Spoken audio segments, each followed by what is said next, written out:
नमस्कार दोस्तों।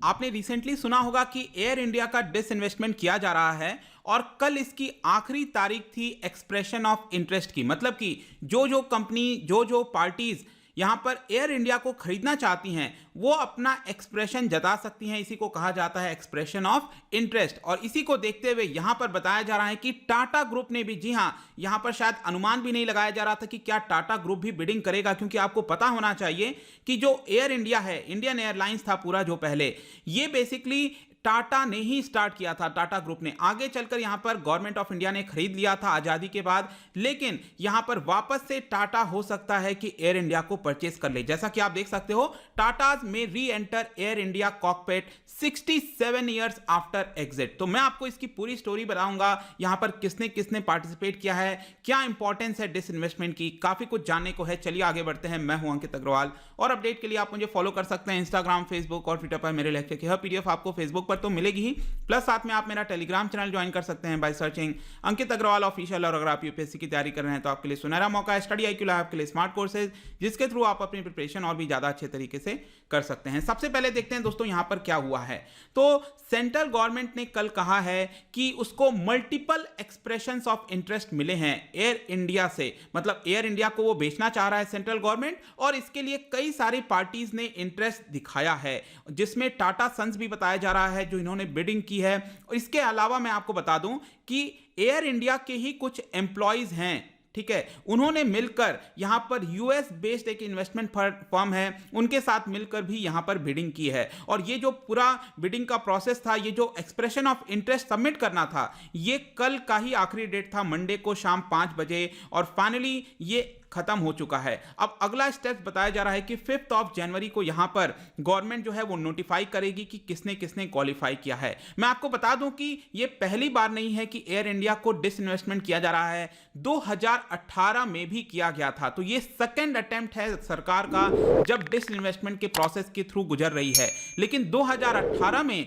ये बहुत ही बैडली एंड हुआ था। मतलब कि कोई भी ऐसा पार्टी नहीं था जो कि एयर इंडिया को खरीदना चाहता था, ऐसी हालत थी। तो यहां पर बेसिकली बताया जाता है कि पहले कई सारे प्रॉब्लम्स थे। जैसे कि पहले के समय सरकार ने कहा था कि हम 76% स्टेक ही बेचना चाहते हैं, इसका 24% सरकार अपने पास ही रखेगी। इसके अलावा बहुत सारा डेट भी था। इन सारे चीजों को देखते हुए यहां पर कोई भी पार्टी इंटरेस्टेड नहीं थी एयर इंडिया को खरीदने के लिए। अब ये जब सिनेरियो आया तो यहां पर गवर्नमेंट ने EY को बोला, जो अर्न्स्ट एंड यंग कंपनी है, उसको बोला एक रिपोर्ट तैयार करिए कि आखिरकार क्या प्रॉब्लम है जिसकी वजह से कोई भी एंटिटी इंटरेस्टेड नहीं है एयर इंडिया को खरीदने के लिए। तो EY ने यहां पर एक रिपोर्ट जारी किया और उसमें बताया कि एक तो सरकार अपना 24% स्टेक रखना चाहती है, जिसकी वजह से यहां पर लोगों को लगता है, जो भी कंपनी है उसको लगता है कि सरकार उसमें दखल देगी, इसीलिए कोई इंटरेस्टेड नहीं हुआ। यहां पर जो क्रूड ऑयल के प्राइसेस हैं वो बहुत ज्यादा वॉलेटाइल हो रहे थे, तो कोई इंटरेस्टेड नहीं हो रहा था एयरलाइन बिजनेस में आने के लिए।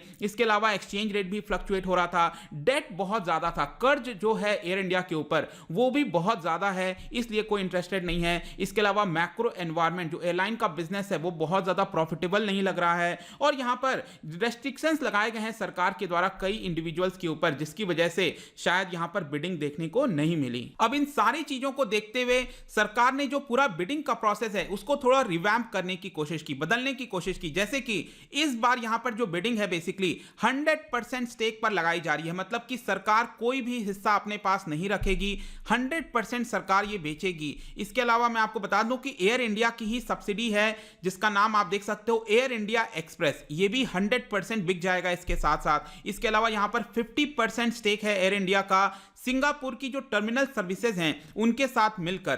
तो उनके साथ मिलकर यहां पर सिंगापुर की जो टर्मिनल सर्विसेज है 50% उनके पास हिस्सा है, 50% एयर इंडिया के पास है। तो जो भी इसको खरीदेगा उसके पास भी ये 50% हिस्सा आ जाएगा। इनफैक्ट मैं आपको बता दूं कि पहले यहां पर जो डेट है वो करीब 50-60,000 करोड़ बताया जा रहा था, 50 से 60 हजार करोड़ का डेट कर्ज बताया जा रहा था एयर इंडिया के ऊपर। इसको रिड्यूस कर कर सरकार ने कर दिया है 23,000 करोड़। मतलब कि अब जो भी खरीदेगा उसको 23,000 करोड़ का ही कर्ज लेना पड़ेगा, लेट मी टेल यू। और ये स्पेशल पर्पस व्हीकल में ये कुछ कर्ज डाला गया है, मतलब कि डेट को कम करने की कोशिश की गई है ताकि ज्यादा से ज्यादा पार्टीज इंटरेस्ट हो इसको खरीदने के लिए। अब यहां पर हम देखते हैं कि कौन कौन पॉसिबल बिडर्स हैं। देखिए यहां पर ऑफिशियली कुछ भी नहीं बताया जाता है। यहां पर जो मैंने टाटा की आपसे बात की, ये इनफॉर्मल सोर्सेज के माध्यम से चीजें सामने निकल कर आती हैं, जहां पर बताया गया कि टाटा ग्रुप ने भी यहां पर एक्सप्रेशन ऑफ इंटरेस्ट, मतलब कि अपना इंटरेस्ट जताया है कि वो इसको खरीदना चाहते हैं। लेट मी टेल यू कि टाटा ग्रुप ऑलरेडी इस समय 2 एयरलाइंस बिजनेस में है, दैट इज एक है विस्तारा, दूसरा है एयर एशिया इंडिया। लेकिन इनके थ्रू ये बिडिंग नहीं किया गया है। ध्यान रखिएगा, विस्तारा या फिर एयर एशिया ने यहां पर बिडिंग नहीं किया है, अकेले टाटा ग्रुप ने यहां पर बिडिंग किया है। इनफैक्ट मैं आपको थोड़ा सा स्टोरी भी बता देता हूं टाटा के बारे में। टाटा ने टाटा एयरलाइंस स्टार्ट किया था 1932 में। 1932 में इसकी शुरुआत होती है। 1946 में इसका नाम चेंज कर दिया जाता है एयर इंडिया। आगे चलकर आप देखते हो कि 1953 में सरकार पूरा स्टेक खरीद लेती है। एयर इंडिया का जितना भी 100% स्टेक है सरकार खरीद लेती है, कंट्रोल में ले लेती है। लेकिन उसके बाद भी जो जेआरडी टाटा थे उनको चेयरमैन रहने दिया गया था 1977 तक, मतलब कि वो चेयरमैन बने रहे, ऑल्दो यहां पर सरकार कंट्रोल कर ली थी एयर इंडिया का। इसके बाद से वापस से टाटा सन्स ने यहां पर मर्जी जताई कि वो भी एयरलाइन के बिजनेस में आना चाहते हैं 1995 में, लेकिन यहां पर सरकार ने अप्रूवल नहीं दिया था। उसके बाद आप देख सकते हो कि 2001 में यहां पर टाटा जो है वो एयर इंडिया को खरीदना चाहती थी, लेकिन अगेन सरकार जो है उसको डिसइन्वेस्टमेंट नहीं करना चाहती है। आगे चलकर फाइनली टाटा का जो पूरा ड्रीम था कि एयरलाइन बिजनेस में आए, वो 2013 में पूरा होता है, जब टाटा क्या करती है, मलेशिया की जो एयरलाइन है एयर एशिया, उसके साथ यहां पर टाई अप कर लेती है और विस्तारा जो कि सिंगापुर एयरलाइंस की है उसके साथ मिलकर यहां पर ये विस्तारा और एयर एशिया यहां पर चलाया जाता है टाटा के द्वारा भारत के अंदर। और आप यहां पर देख सकते हो जो विस्तारा है वो फुल सर्विस देती है, मतलब कि प्रीमियम सर्विसेज आप देखते होंगे तो विस्तारा के द्वारा दिया जाता है। इसके अलावा air Asia low cost airline में आता है, इनके क्या क्या सर्विसेज हैं आप देख सकते हो। तो ओवरऑल आज के डेट में जो मार्केट शेयर है टाटा का पूरे एयरलाइन के बिजनेस में भारत के अंदर, ये 13% के आसपास है, इसको ध्यान रखिएगा। तो ये तो हमने टाटा के बारे में बात कर लिया। दूसरा यहां पर बिडिंग किया गया है जो कि आपको जानना चाहिए, वो है आपके खुद एयर इंडिया के जो एम्प्लॉइज हैं उन्होंने मिलकर, बताया जा रहा है कि 219 स्टाफ हैं, वो क्या कर रहे हैं कि यूएस की एक इन्वेस्टमेंट फर्म है जिसका नाम है इंटरप्स मैं आपको बता दूं कि एक इन्वेस्टमेंट फर्म है, कहने का मतलब कि अलग अलग जगह वो इन्वेस्टमेंट करती है, तो एक तरह से फाइनेंशियल पार्टनर बन सकती है। अब आप देखेंगे तो सरकार ने रिलैक्सेशन दिया था। सरकार ने कहा कि अगर कोई फॉरेन का व्यक्ति है या फिर एंटिटी है, अगर वो एयर इंडिया खरीदना चाहता है तो वो मैक्सिमम 49% स्टेक ले सकता है। इसीलिए यूएस की ये जो फर्म है उसके पास 49% हिस्सा होगा और जो एयर इंडिया के जो एम्प्लॉइज हैं उनके पास 51% हिस्सा होगा। तो दोनों ने मिलकर साथ में इसकी बिडिंग की है। लेट्स सी कि क्या वो इसको ले पाते हैं कि नहीं, बट आई होप कि दोनों के बारे में आपको पता चल गया होगा। अगला यहां पर क्या होने वाला है, तो कल ही जो सेक्रेटरी हैं department of investment and public asset management के, उन्होंने यहां पर ट्वीट किया और बताया कि अब जो प्रोसेस है वो सेकंड स्टेज में चला जाएगा और 29 दिसंबर को फिजिकल बिडिंग करनी होगी इन कंपनीज के द्वारा और फाइनली 5 जनवरी को यहां पर जो भी क्वालिफाई करेगा इस पर्टिकुलर बिडिंग में, हम उसका नाम अनाउंस कर देंगे। देखिए अभी भी कई प्रोसेस होते हैं। ये एक होता है आपका टेक्निकल बिडिंग कि कौन कौन टेक्निकल बिडिंग में क्वालिफाई कर रहा है कि नहीं, उसके बाद आपका फाइनेंशियल बिडिंग होगा, तो फाइनली जाकर फाइनेंशियल बिडिंग के बाद अप्रूव किया जाएगा कि कौन खरीदने वाला है एयर इंडिया। Let's see. लेकिन उसके जाने से पहले मैं आपके लिए एक और इंटरेस्टिंग कुछ इंफॉर्मेशन लेकर आया हूं कि अभी तक का जो डिसइन्वेस्टमेंट का टारगेट है एयर इंडिया का, बहुत समय से चर्चा चल रही है, पिछले 20 साल से भी ऊपर हो चुका है, बार बार चर्चा चलती रहती है कि एयर इंडिया को प्राइवेटाइज किया जाएगा।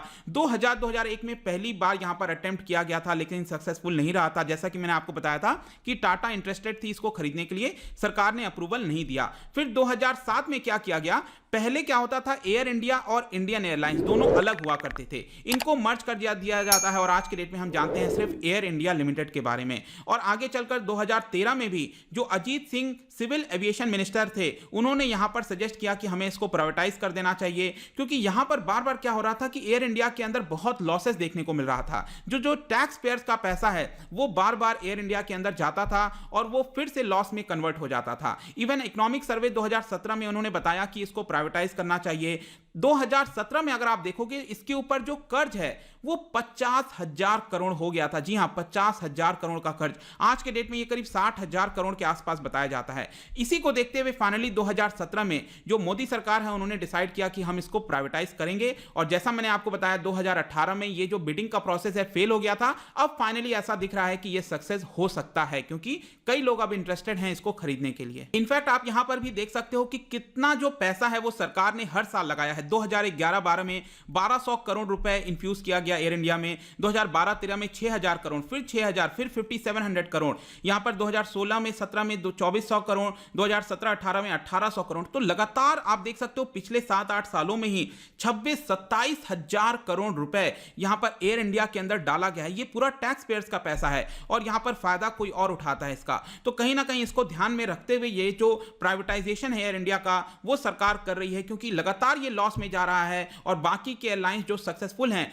वो यहां पर अच्छा काम कर रहे हैं। तो लेट्स सी कि आगे यहां पर क्या होता है, किस तरह से ये पूरा परचेजिंग का मामला चलता है। जो भी इंपॉर्टेंट अपडेट आएगा मैं आपको बता दूंगा। जाने से पहले मैं आपके लिए एयरलाइन से रिलेटेड ही एक क्वेश्चन लेकर आया हूं regarding international air transport association के बारे में, IATA। लेट मी नो इसका आंसर क्या होगा। इसका जो राइट आंसर है मैं अपने इंस्टाग्राम पर तो डालूंगा ही, अगर आप इंस्टा पे नहीं हो कोई बात नहीं, टेलीग्राम से ले सकते हैं। मैं कई सारे MCQs यहां पर डालता रहता हूं, आप स्टोरीज में जाकर प्ले कर सकते हो। अगर आप मुझसे इकोनॉमी पढ़ना चाहते हैं, कोई भी कोर्स परचेज करना चाहते हैं, स्टडी IQ ऐप पर जा सकते हैं। आई होप कि ये वीडियो आपको पसंद आया होगा। मिलता हूं आपसे next time. Till then, thank you very much, see you soon.